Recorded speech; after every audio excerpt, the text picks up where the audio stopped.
오늘 우리에게 주신 하나님 말씀은 신약성경 갈라디아서 3장 19절부터 29절까지 말씀입니다. 갈라디아서 3장 19절부터 29절까지 말씀입니다. 19절부터 28절 제가 읽고 마지막 29절은 합독하겠습니다. 그런즉 율법은 무엇이냐? 범법함으로 더하여진 것이라. 천사들을 통하여 한 중보자의 손으로 베푸신 것인데 약속하신 자손이 오시기까지 있을 것이라. 그 중보자는 한편만 위한 자가 아니나 하나님은 한 분이시니라. 그러면 율법이 하나님의 약속들과 반대되는 것이냐? 결코 그럴 수 없느니라.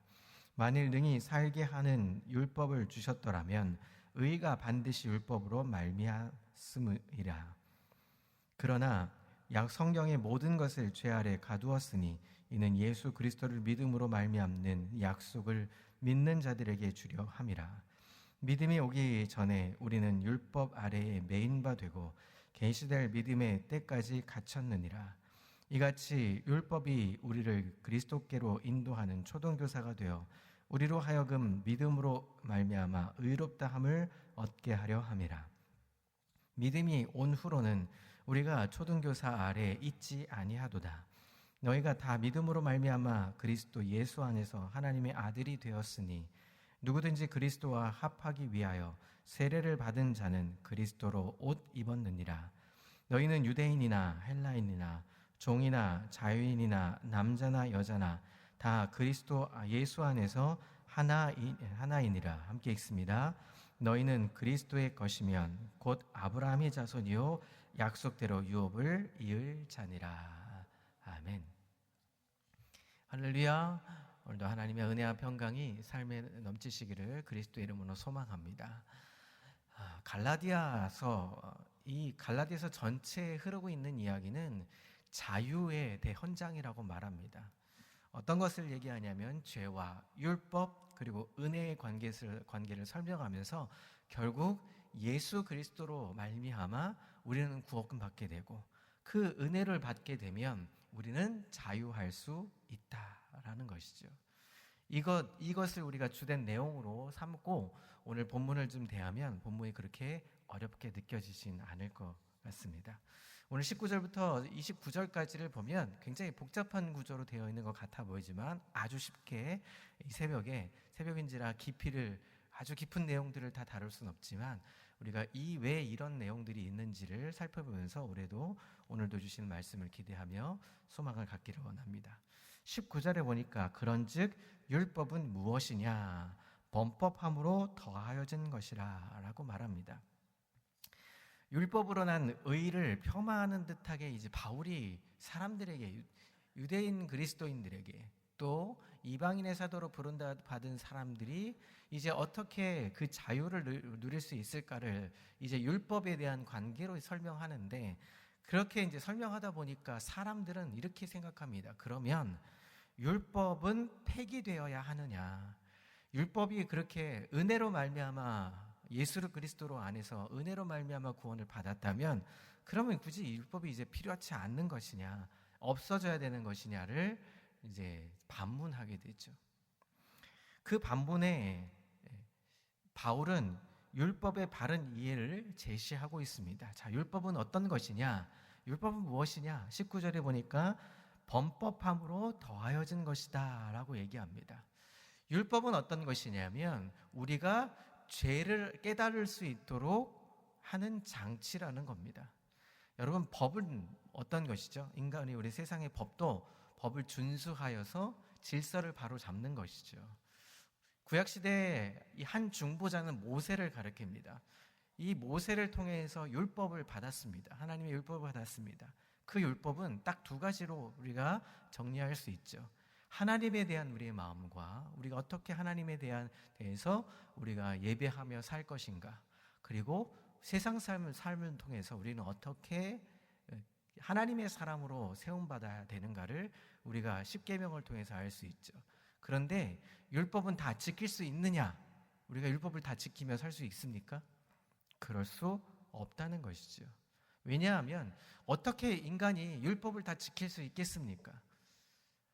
하나님을 믿고 하나님 외에는 다른 신은 없다라고 말하지만 사람들은 뭘 만듭니까? 우상을 만듭니다. 무언가 하나님이 들어주시지 않으면 내가 들어주실 때까지 무언가를 자꾸 장치를 만들어내죠. 그래서 하나님을 망령되이 일컫기도 하고 하나님을 진짜 하나님으로 인정하지 않을 때도 있습니다. 이단들이 그러하지 않습니까? 수많은 이단들은 결국 하나님을 부정하는 것이죠. 율법 아래 우리는 모두 다 지킬 수 있다 없다? 율법을 다 지킬 수 없다는 것이죠. 부모를 공경하라 말씀하지만 우리가 진짜 부모를 공경하기가 쉽습니까?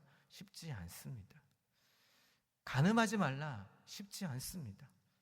때로는 죄를 짓게 되고 때로는 그 죄 때문에 우리는 힘들어지기도 합니다. 그래서 율법은 무엇이냐라고 바울이 증거합니다. 범법함으로 더하여진 것이다. 죄를 깨닫게 하기 위한 하나님의 장치다라는 것입니다. 근데 그것은 약속의 자손이 오시기까지로 되어 있습니다. 그 약속의 자손은 예수 그리스도를 이야기하죠. 약속의 자손이 오시길 때까지 이 율법은 존재하고 있는 것이다 라고 말합니다.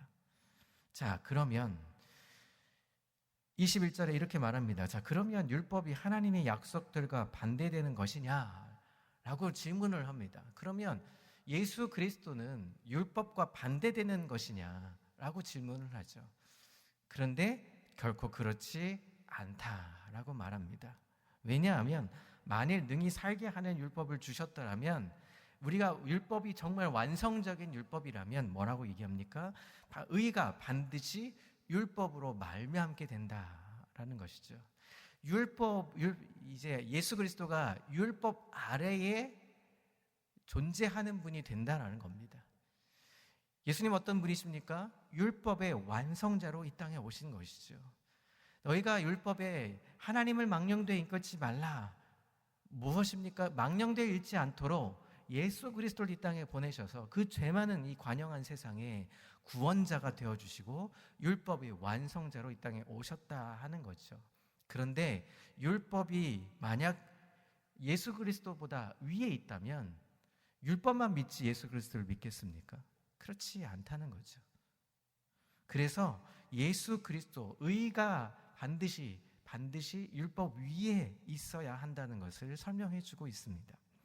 자, 22절을 보시죠. 그러나 성경이 모든 것을 죄 아래 가두었으니 이는 예수 그리스도를 말미암아 믿음으로 말미암는 약속을 믿는 자들에게 주려 함이라라고 말씀합니다. 결국 율법은 무엇입니까? 율법 모든 성경 모든 것을 죄 아래 가두기 위해서 성경 말씀을 주시고 그 말씀의 권위 앞에 순복하도록 순종하도록 우리를 만들어 가신다 하는 겁니다. 그래서 예수 그리스도를 믿음으로 말미암는 약속을 믿게 하기 전까지 이 율법은 존재하고 필요하다는 것이죠. 그리고 예수 그리스도가 오시면 율법의 완성자로 오시기 때문에 더 이상 율법을 의지하는 것이 아니라 예수 그리스도를 의지하면 예수 그리스도를 믿으면 된다는 것이죠. 자, 그래서 23절에 결론과 같이 이렇게 말합니다. 믿음이 오기 전에 우리는 율법 아래에 어떻게 되어 있습니까? 메인바 된 사람들이었다 하는 거죠. 계시될 믿음의 때까지 진짜 예수님이 올 때까지 우리가 붙들고 있어야 될 것은 무엇이었냐면 바로 하나님이 돌도판에 새겨주신 말씀 율법을 지켜 행하기에 열심히 해야 했다는 겁니다. 그래서 율법은 없어져야 되는가라는 질문을 누군가가 한다면 그럴 필요가 없다는 것이죠. 왜냐하면 지금도 그 말씀의 율법은 우리를 어떻게 하느냐 하면 죄를 깨닫게 해주신다는 겁니다.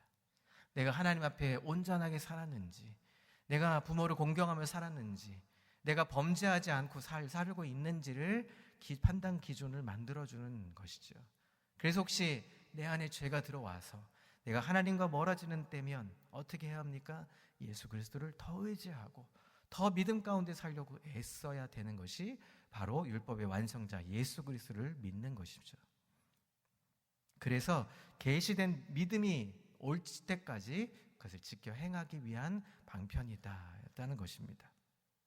자, 24절에 이같이 율법이 우리를 그리스도께로 인도하는 초등교사가 되었습니다.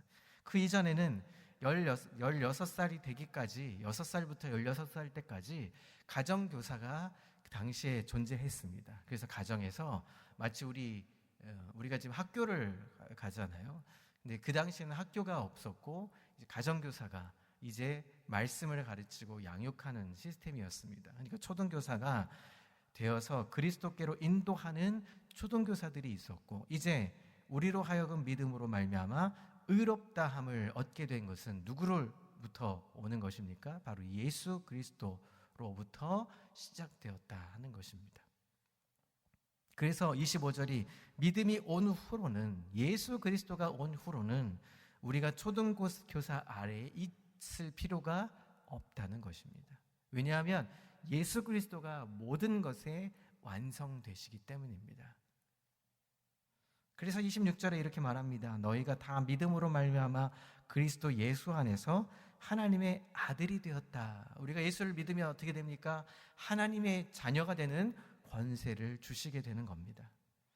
그래서 27절에 누구든지 그리스도와 합하기 위하여 세례를 받은 자는 그리스도로 새 옷을 입게 되는 것이고 거듭나게 된다 하는 것입니다. 그래서 당시에 유대인 그리스도인들이나 아니면 이방인 그리스도인들이나 모두가 다, 여자나 남자나 다 그리스도 안에 있으면 다 하나가 될 수 있다. 형제 자매가 될 수 있다 하는 것입니다. 우리도 마찬가지입니다. 교회 공동체 안엔 다양한 우리 성도들이 있습니다. 삶의 형편이 다 다른 형편들이죠. 그러나 교회 안에 예수 그리스도로 우리는 한 핏줄, 한 형제 자매가 될 수 있는 것이죠. 여기에는 빈부 귀천이 따질 필요가 없습니다. 신분이 따질 필요가 없습니다. 그래서 예수 그리스도 안에 있으면 우리 모두가 다 유대인이나 헬라인이나 종이나 자유인이나 남자나 여자나 다 하나가 될 수 있다는 것입니다. 그리고 29절 마지막 절에 너희가 그리스도의 것이면 곧 아브라함의 자손이요 약속대로 유업을 이을 자라고 우리에게 그 약속을, 말씀을 선포해 주고 있습니다. 우리에게 받은 유업이 무엇입니까? 하나님의 자녀가 되는 권세를 주셨으면 모든 것이 다 우리가 누릴 수 있게 되는 것이죠. 하나님의 아들이 되고 하나님의 자녀가 되면 자녀들은 다 누리고 삽니다. 어제도 수요예배 마치고 이제 집에를 갑니다. 그러면 저희 아이가 이제 학원을 갔다가 한 10시쯤 돌아와요. 그러면 이제 배가 고프잖아요. 전화를 합니다. 아빠, 햄버거가 먹고 싶어. 그럼 아빠는 뭐 합니까? 퇴근길에 햄버거를 사들고 집으로 가죠. 아빠, 뭐가 먹고 싶어? 아빠, 이거 사주세요. 하면 때에 맞춰서 다 입혀주고 먹여주시는 것이 바로 하나님의 마음이라는 것입니다. 사랑하는 성도 여러분, 우리는 믿음으로 말미암아 은혜로 구원을 받은 하나님의 자녀입니다. 하나님의 자녀는 당당해야 합니다. 그리고 율법으로 혹시 우리의 삶의 여정 속에 우리가 하나님을 망령되이 일컫는지는 않는지, 우리가 우리 앞에 놓여있는 그 십계명을 우리가 제대로 잘 이해하며 살고 있는지를 점검하면서 그 율법을 점검하면서 내가 온전히 하나님을 섬기게 되어 있는지, 내가 예수 그리스도를 온전하게 믿으면서 살고 있는 그리스도인인지를 분별하며 살아야 될 줄 믿습니다. 오늘도 예수 그리스도 안에 기쁨과 자유, 은혜를 누리면서 결코 예수 그리스도가 우리의 삶의 최소망임을 잊지 않고 이제 남은 3일 동안 우리는 최선을 다해서 기도하면서 복음을 전하고 주일이 되면 많은 사람들을 교회로 불러서 예수 그리스도의 은혜를 함께 나누며 그들도 예수 믿어서 천국 백성 되고 하나님의 자녀가 되는 권세를 누릴 수 있는 주일을 맞이할 수 있도록 우리가 최선을 다해서 부르심에 응답하는 멋진 하나님의 사람 되시기를 그리스도의 이름으로 소망합니다. 기도하겠습니다. 하나님 아버지, 감사합니다. 우리를 자녀 삼아 주시고 우리를 믿음으로 구원받기에 합당하도록 예수 그리스도께서 이 땅에 오셨고 우리의 모든 죄들을 말하여 대신 지셨고 우리를 구원하여 하나님의 자녀로 삼게 해주신 은혜, 그 감격의 은혜에 감사를 드립니다. 그래서 오늘도 새벽을 깨워 이 자리에 나왔습니다. 우리의 삶의 여정 속에 하나님 살아계신 것을 맛볼 수 있게 도와주시고 아브라함의 자손처럼 우리도 약속된 유업을 받아 믿음의 유산 받아 세상 앞에 예수 그리스도가 이 땅의 최소망임을 모든 것 되심을 우리가 증거하며 사는 아름다운 인생 되게 인도해 주옵소서. 자유를 누리길 원합니다. 우리가 혹여 죄를 짓다 하더라도 예수 그리스도만이 우리의 모든 죄를 도말하실 줄 믿고 예수님 의지하며 혹여 우리가 죄성에 물들어 있다 할지라도 예수님 의지하며 용서를 구하며 기도하며 찬송하며 우리의 자유함을 누릴 수 있도록 하나님 인도해 주옵소서. 그래서 우리가 주일에 이제 새생명 전도 축제를 맞이하며 우리도 예수 그리스도의 자녀가 된 것처럼 우리 믿지 않는 우리 이웃들, 우리의 가족들, 우리의 친척들이 하나님 교회에 나와 예수 그리스도의 은혜로 구원받는 역사가 있는 그런 주일이 되어 맞이할 수 있도록 잘 준비하며 기도하게 하여 주옵소서. 우리를 약속의 상속자로 인도함 받게 해주신 놀라운 은혜에 감사드리며 예수 그리스도의 이름으로 기도합니다.